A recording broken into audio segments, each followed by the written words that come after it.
তাহলে কিন্তু মমতার কপালে এবার বিপদ আছে। মমতা ভবন দিয়ে দাঁড়াবে। মমতা বন্দ্যোপাধ্যায় শেষ মরণ কামড় দেবেই। যতই 1 কোটি মানুষ ভোট দিতে না পারুক, যতই পুলিশকে সরানো, দেখো ভবানীপুরতে এমনি তৃণমূলের হারা সিট, কিন্তু প্রতিবার জিতে যায়। তার কারণ হচ্ছে ভবানী। ফলে ব্রিগেডের 10 লাখ লোক দেখে যদি বিজেপি মনে করে আমরা জিতে যাব, দুহাত তুলে নৃত্য করে, তাহলে তারা একদম মূর্খের স্বর্গে বাস করছে। লড়াই কিন্তু হাড্ডাহাড্ডি হবে। বন্ধ হলে ভোট বন্ধ। খুব পরিষ্কার কথা যে আমার ভোট শুরু থেকে ভোটের শেষ অবধি আমার সিসিটিভি চলবে, মনিটরিং হবে, ওয়েবকাস্টিং পুরোপুরি চলতে হবে। যেখানে ওয়েবকাস্টিং বন্ধ হয়ে যাবে সেখানে ভোট বন্ধ। এই প্রশ্ন যখন তুমি করছো, আমি হাতে এই জন্য কাগজ নিয়ে বসেছি যে এখনই আমাদের কাছে যে খবরটা এলো যে যাদেরকে নির্বাচন কমিশন সরিয়ে দিয়েছে তাদেরকেই মমতা বন্দ্যোপাধ্যায় কিন্তু আরো বড় বড় পদে নিয়োগ করে ফেলেছে। ফলে এদিকে নির্বাচনের কাজ থেকে সরিয়ে দেওয়া হলো, তার মানে নয় যে এরা এই ভোটের কোনো কাজ করবে না। এরা হয়তো অফিসিয়ালি নির্বাচন কমিশনের কোনো কাজ করছে না, কিন্তু এই যাদেরকে সরিয়ে দিয়েছে পীযূষ পান্ডে, সুপ্রতিম সরকার, বিনীত গোয়েল, এরা আলটিমেট। আমার যদি ব্যক্তিগত মত জানতে চাই তাহলে আমি বলবো ইলেকশন কমিশনের সে নির্লজ্জ মিথ্যা আমি আগে কোনোদিন শুনিনি। এমনিতে রাজনীতিবিদদের মিথ্যার কথা শুনে মানুষ অভ্যস্ত হয়ে গেছে, কিন্তু মমতা বন্দ্যোপাধ্যায় যেরকম মিথ্যা রাজনীতি করছেন এবং এতটা মিথ্যাবাদী, এই পশ্চিমবঙ্গে কোনো রাজনীতিবিদ মমতার মতো মিথ্যাবাদী হতে পারবে না।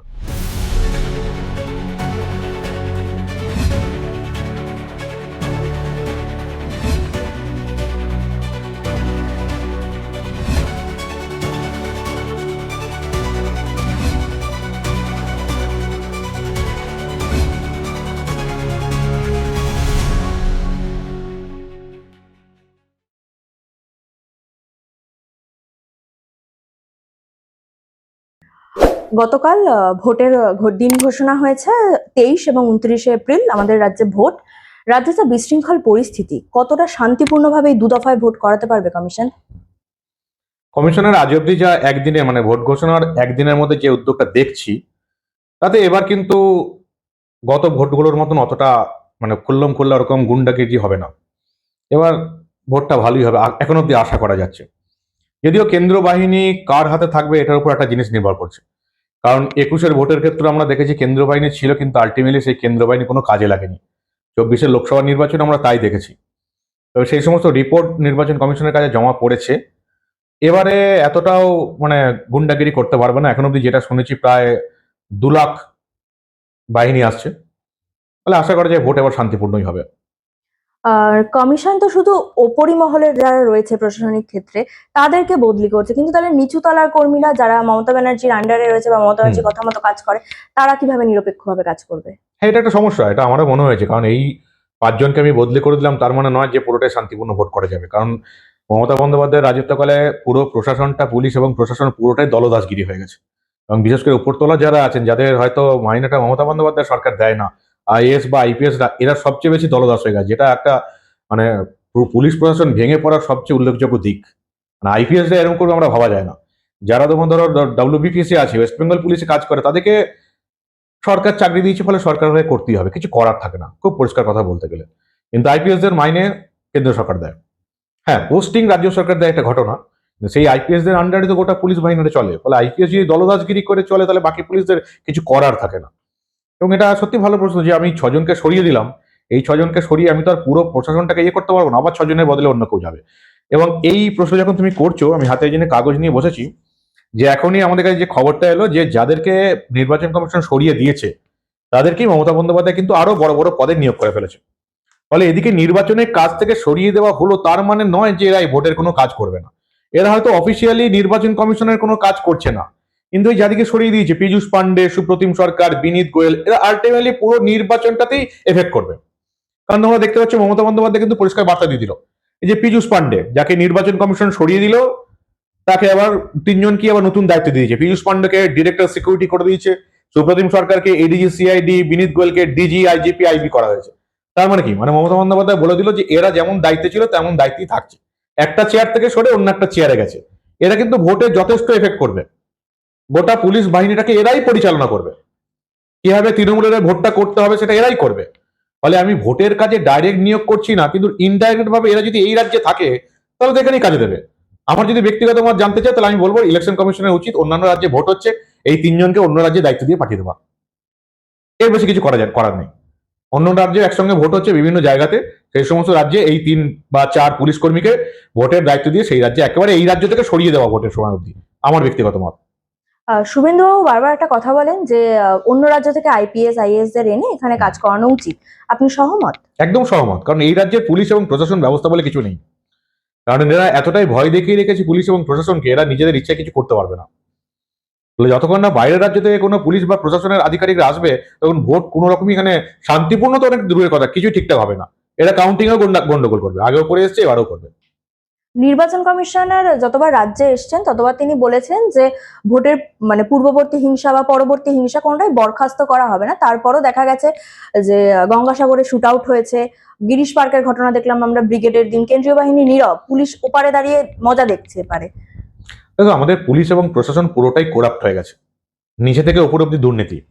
এবং এই দুর্নীতি যারা করতে পারবে, ভোটের সময় যারা রিগিং করতে পারবে, তৃণমূলকে সাহায্য করতে পারবে, তারাই প্রমোশন পাবে। এটা একবার মমতা বন্দ্যোপাধ্যায়ের মানে অঘোষিত নীতি হয়ে গেছে। ফলে সবাই চেষ্টা করে তৃণমূলের ভোটটা করানোর। এবং এখানে এই প্রশাসনটার কি অবস্থা সেটা তো আমরা একেবারে প্রতি বছর দেখছি। জ্ঞানেশ কুমার খবর পাচ্ছেন ঠিকই, তিনি মানে মনে হয় এতটাও জানেন না যে পুরো প্রশাসনটা একদম আপ টু বটম পুরোটা করাপ্ট হয়ে গেছে এবং পুরোটাই তৃণমূলের করে। তাহলে কতটা করা যাবে? তাকে 100% যদি পৌঁছে যায়, তুমি কটাকে সরাবে? কতজনকে তুমি বাদ দেবে? তার পরিবর্তে যারা আসবে তারা হচ্ছে একই কাজ করবে। ফলে কাউন্টিং বা ভোটের সময় যদি বাইরে থেকে লোক নিয়ে আসা না যায়, বাইরের অফিসার না নিয়ে আসা যায়, তাহলে ওই একই রকম হবে। কিন্তু মানবতার প্রশ্নটা হচ্ছে এই কেন্দ্রীয় বাহিনী তারা তো বাইরের রাজ্য থেকে আসছে, কিন্তু তাহলে তারা ভোটে ঠিক মতো কাজ করতে পারছে না কেন্দ্র কেন? বাহিনীকে অপারেট কারা করে সেটা হচ্ছে সবচেয়ে বড় কথা। 2 লাখ লোক আসছে, এই 2 লাখ কেন, যদি 2 কোটিও লোক আসতো, তাহলে তুমি যদি স্পটে না তোমাকে পৌঁছানো যায়, তাহলে সেই কেন্দ্র বাহিনীর থেকে লাভটা কি আছে? কেন্দ্র বাহিনী কাদের পরিচালনা করবে? এখনো যেটুকু ঠিক আছে, প্রথমে যেটা ঠিক হয়েছিল, ডিজির আন্ডারে থাকবে। ডিজি মানে হচ্ছে রাজ্য পুলিশ, ডিজি মানে সমস্ত এসপির আন্ডারে থাকবে, এসপির আন্ডারে থাকা মানে স্থানীয় ওসিদের আন্ডারে থাকবে। তাহলে সেই কেন্দ্রীয় বাহিনী তো কোনো কাজই করবে না। প্লাস সেই কেন্দ্রীয় বাহিনীকে কিভাবে বাকি কিভাবে কিনে নেওয়া যায় তাদের মাথাদের, সেটাও আমরা আগে দেখেছি। কেন্দ্রীয় বাহিনী তো স্পটে পৌঁছতেই পারে না। আর তার চেয়ে বড় কথা, কেন্দ্রীয় বাহিনী এখন অব্দি আমি যেটুকু জানি, তারা তো বাইরেটা সামলাবে, কিন্তু ভোটের রিগিংটা তো ভেতরে হবে। তৃণমূলের একটা প্রার্থী 4টে ডামি ক্যান্ডিডেট, 5 জন লোক থাকবে ওই বুথের মধ্যে, এবং তার মধ্যে 2 জন একেবারে ইভিএম এর সামনে দাঁড়িয়ে থাকবে, মানুষকে ভয় দেখাবে যে আমি আছি, সবকিছু দেখতে পাচ্ছি। তো মানুষকে তো ভোট দেওয়ার জায়গাটা করে দিতে হবে। যেমন বিজেপি, তোমরা এবার জানো, এবারে এই যে ইলেকশন কমিশনে বিজেপি গেছিল, 17 দফা একটা প্রস্তাব দিয়েছিল। ওর মধ্যে একটা প্রস্তাব আমার খুব ভালো লেগেছে, তারা বলেছিল সব এজেন্টরা বাইরে থাকুক। এটাই করা উচিত নির্বাচন কমিশনের, এজেন্টরা বাইরে বসুক, যাতে ভেতরে শুধুমাত্র সরকারি কর্মী যারা ভোট নিচ্ছে আর ভোটার ছাড়া আর কেউ না থাকে। আমরা সমস্ত জায়গায় দেখেছি যে একদম ওই ইভিএম এর সামনে লোকজন দাঁড়িয়ে আছে বাইরেতে, মানে রীতিমতো ভয় দেখাচ্ছে আর কি, যে আমি দেখতে পাচ্ছি অমুক। এমনও দেখেছি আমরা বোতাম টেপার সঙ্গে সঙ্গে তাকে ওখান থেকে সরিয়ে দেওয়া হয়েছে, তার ভিভিপ্যাট লোকে ফলো করছে। ফলে ভেতরটা মেন বুথের রিগিং তো ভেতরে হচ্ছে। বুথে তো এখন আর সত্যি কথা বলতে কি, ওই বুথের বাইরে ঝামেলা জুট ঝামেলা এখন আর হবে না অতটা, প্রচুর কেন্দ্রীয় বাহিনী থাকবে। যা হচ্ছে তো বুথের ভেতরেই হচ্ছে।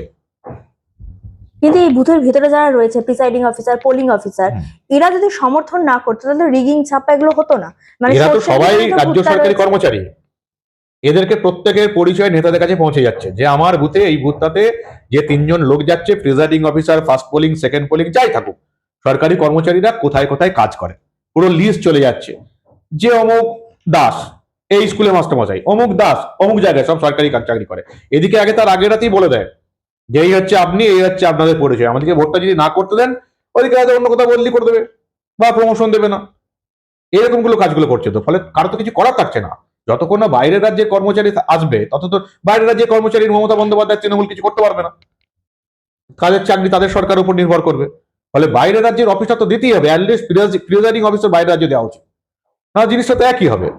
তাহলে এই ভিতরে যে প্রিসাইডিং অফিসার, পোলিং অফিসার থাকে, এদের বিরুদ্ধে নির্বাচন কমিশন কি স্টেপ নেবে? এদেরকেও কি দেখো, বাইরে রাজ্য এবারে থেকে তো আনা যায়? সিসিটিভি থাকবে, সব জায়গায় সিসিটিভি চলবে, 3-4টে করে সিসিটিভি থাকবে। এবং নির্বাচন কমিশনের এটাই উচিত, এবং প্রত্যেকটা পলিটিক্যাল পার্সনেরও এটা করে দেওয়া উচিত যে সিসিটিভি বন্ধ হলে ভোট বন্ধ।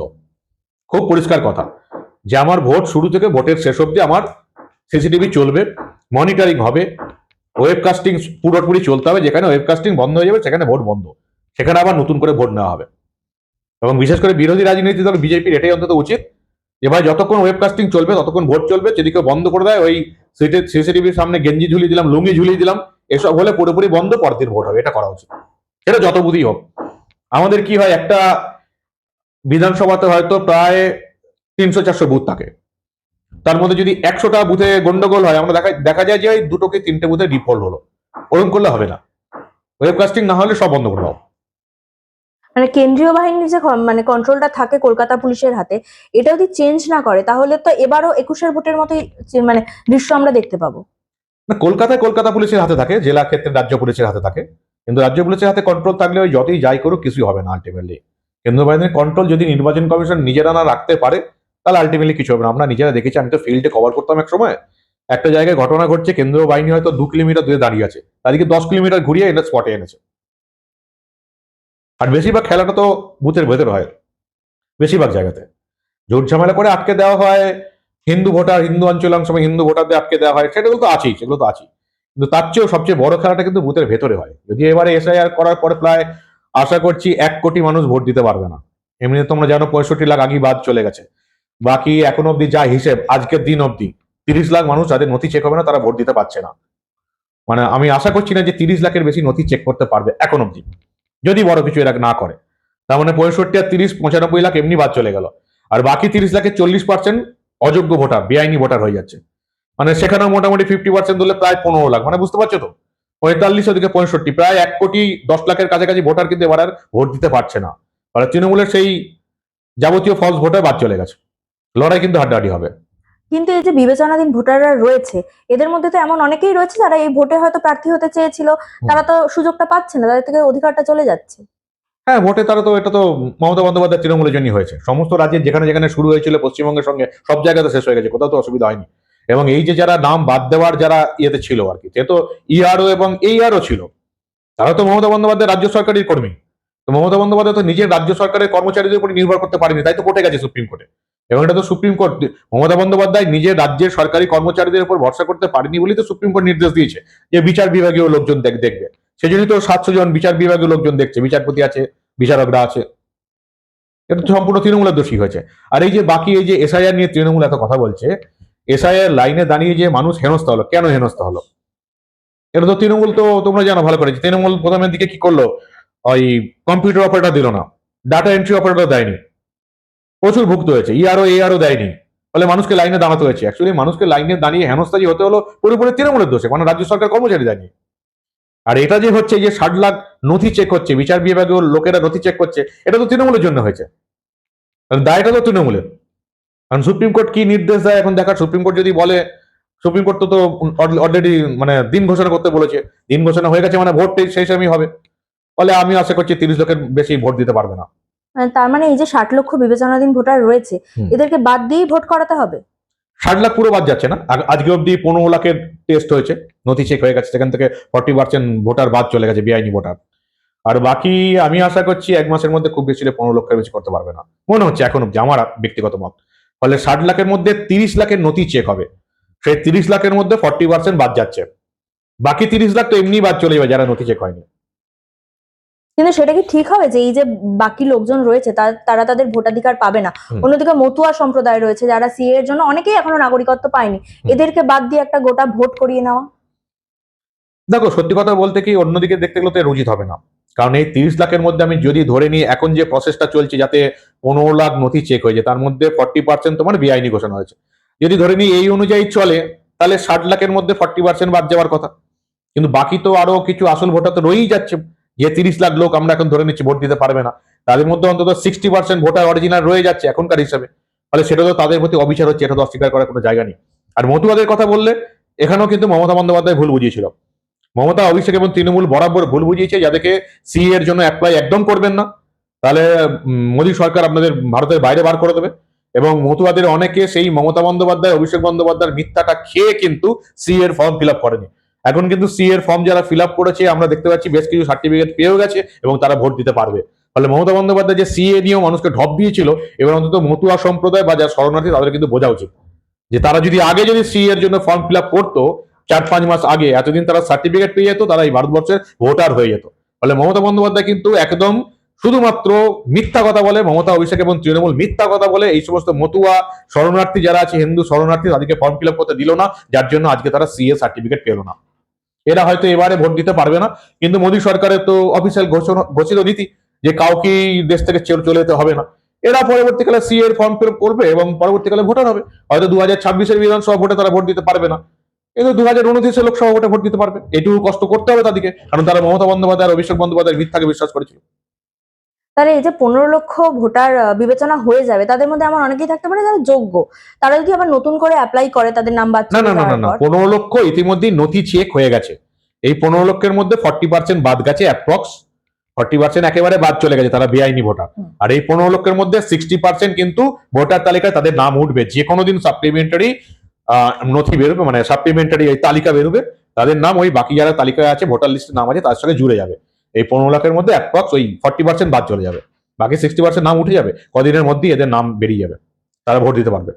কিছুদিন আগে যখন সুপ্রিম কোর্ট বলেছিল যে ডিএ দিয়ে দিতে হবে, মমতা ব্যানার্জি রিভিউ পিটিশন করেছিল, কিন্তু এখন ভোট ঘোষণার আগে তিনি বলছেন ডিএ দিয়ে দেওয়া হবে, বকেয়া ডিএ, এবং সাথে পুরোহিত মুয়াজ্জেম এদেরও ভাতা বাড়িয়ে দেওয়া হচ্ছে। এটাকে শুধুমাত্র ভোট কেনার জন্য? ভোট কেনার জন্য তো বটেই, পুরোহিতদের ভাতা বাড়িছে, 500 টাকা বাড়াচ্ছে, মুয়াজ্জিমদের বাড়ছে, এটা তো ভোট কেনার জন্য বলার অপেক্ষা রাখে না। কিন্তু ডিএর কথাটা যেটা, সেটা আমি বলবো মমতা বন্দ্যোপাধ্যায়ের মতো মিথ্যাবাদী মানুষ এই বাংলাতে আর জন্মগ্রহণ করেনি। কারণ ডিএ তোমরা জানো যে মমতা বন্দ্যোপাধ্যায় ডিএ দেবে না বলে 10 বছর ধরে লড়ে যাচ্ছে। এই 10 বছরে কলকাতা হাইকোর্টে এবং সুপ্রিম কোর্টে বিভিন্ন আইনজীবীদের পেছনে 300 থেকে 350 কোটি টাকা খরচা করছে ডিএ দেবে না বলে। সেই মানুষটা ভোটের 30 মিনিট আগে বলছে আমরা প্রতিশ্রুতিবদ্ধ ডিএ দিতে। মানে এর চেয়ে নির্লজ্জ মিথ্যা আমি আগে কোনোদিন শুনিনি। এমনিতে রাজনীতিবিদদের মিথ্যার কথা শুনে মানুষ অভ্যস্ত হয়ে গেছে, কিন্তু মমতা বন্দ্যোপাধ্যায় যেরকম মিথ্যা রাজনীতি করছেন এবং এতটা মিথ্যাবাদী, এই পশ্চিমবঙ্গে কোনো রাজনীতিবিদ মমতার মতো মিথ্যাবাদী হতে পারবে না। যে 10 বছরে 350 কোটি টাকা খরচা করলো আইনজীবীদের পেছনে কলকাতা হাইকোর্টে এবং সুপ্রিম কোর্টে, তার আগে বিভিন্ন জায়গাতে গেছে, সেই মানুষটা ভোটের আগের 30 মিনিট আগে বলছে আমরা প্রতিশ্রুতিবদ্ধ দিয়ে দিতে। মানে এরকম নির্লজ্জ মিথ্যাচার এই বাংলার মানুষ আগে দেখেছে বলে আমার জানা নেই। কিন্তু উনি 1 মাস আগেও বলেছিলেন ডিএ দেবো না, হঠাৎ করে কি এমন 1 মাস আগে কেন, 7 দিন আগে তো ডিএর বিরুদ্ধে সুপ্রিম কোর্টে গেছে। ডিএর যে রায় দিয়েছে, যে রায়ের কোনো পরিবর্তন হবে না, সেই রায়ের বিরুদ্ধে সুপ্রিম কোর্ট আবার মমতা আবার সুপ্রিম কোর্টে গেছে এবং সেই সুপ্রিম কোর্টের বিরুদ্ধে রায়ের বিরুদ্ধে অ্যাপিল করেছে, প্লাস তারা 31শে ডিসেম্বর অব্দি সময় চেয়েছে ডিএ দেওয়ার চিন্তা ভাবনা করার জন্য। যে 7 দিন আগে সুপ্রিম কোর্টে গেছে ডিএর বিরুদ্ধে, সে ভোট ঘোষণার 30 মিনিট আগে বলছে আমরা প্রতিশ্রুতিবদ্ধ আমরা ডিএ দিতে। মানে এই রকমের নির্লজ্জ মিথ্যাচার আমি জীবনে কোনোদিন শুনিনি। বাংলার মানুষ মমতা বন্দ্যোপাধ্যায়ের মতো মিথ্যাবাদী রাজনীতিবিদ আগে কোনোদিন দেখেছে বলে আমি মনে করি না। কোথাও গিয়ে যে ব্রিগেডে যে জনজোয়ার দেখলাম, এই জন্য ভয় পেয়ে কি ডিএর ঘোষণা? একটা তো ভয় আছেই, 10 লাখ লোক হয়েছে, স্বতঃস্ফূর্ত উন্মাদনা। বাকি যারা শাসক দলের যে ব্রিগেড করা হয়, মমতার ব্রিগেডও আগে আমরা দেখেছি, এত উন্মাদনা বা ইয়ে ছিল না। বা শাসক দলের ব্রিগেডে অনেক সময় কি হয়, বিভিন্ন লোককে ভয় দেখিয়েও আনা হয়, যে তোমাদেরকে এই ভান্ডার বন্ধ করে দেবো, অমুক বন্ধ করে দেবো, এই তোমরা এখানে কাজ করো, সবাইকে যেতে হবে, একটা টার্গেট দেওয়া হয়, ভয় দেখানো হয়। কিন্তু এটা তো বিজেপি বিরোধী দলে আছে, আর বিরোধী দলের সবাই 10 লাখ লোক আসছে, একটা স্বতঃস্ফূর্ত উন্মাদনা, এটা একটা দেখার মতো বিষয়, ভয় পাওয়ার মতো বিষয় অবশ্যই।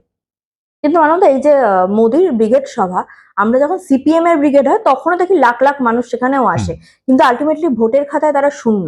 মানে এক্ষেত্রে বিজেপির ক্ষেত্রেও কি কোথাও গিয়ে এরকম কিছু দেখা বিজেপি যেতে পারে? নেতাদের আমার যদি ব্যক্তিগত মত জিজ্ঞেস করো, তাহলে বিজেপি নেতাদের এই সমস্ত কান দেওয়াই উচিত নয়। আমরা সিপিএম এর আমলে তৃণমূলের ব্রিগেড দেখেছি 2006-এর আগে, প্রচুর লোক হয়েছিল, তৃণমূল সেই ভোট পায়নি। বা তৃণমূলের আমলে আমরা সিপিএম এর ব্রিগেড দেখেছি, প্রচুর লোক হয়েছিল, তুমি যেটা বলছিলে। ফলে ব্রিগেডের 10 লাখ লোক দেখে যদি বিজেপি মনে করে আমরা জিতে যাব, দুহাত তুলে নৃত্য করে, তাহলে তারা একদম মূর্খের স্বর্গে বাস করছে। মমতা বন্দ্যোপাধ্যায় শেষ মরণ কামড় দেবী।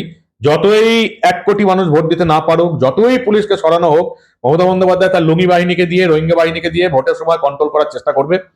ফলে এই যে আবার বিভিন্ন জায়গায় দেখবে ওপিনিয়ন পোল অমুক তমুক কালকে একটা বেরিয়েছে, যেখানে তৃণমূলকে জেতানো হচ্ছে। ফলে বিজেপির কর্মী সমর্থকরা, বিশেষ করে যারা পরিবর্তন চায়, তাদের কোনো দিকে নাক গলানোর মানে মন দেওয়ার দরকারই নেই।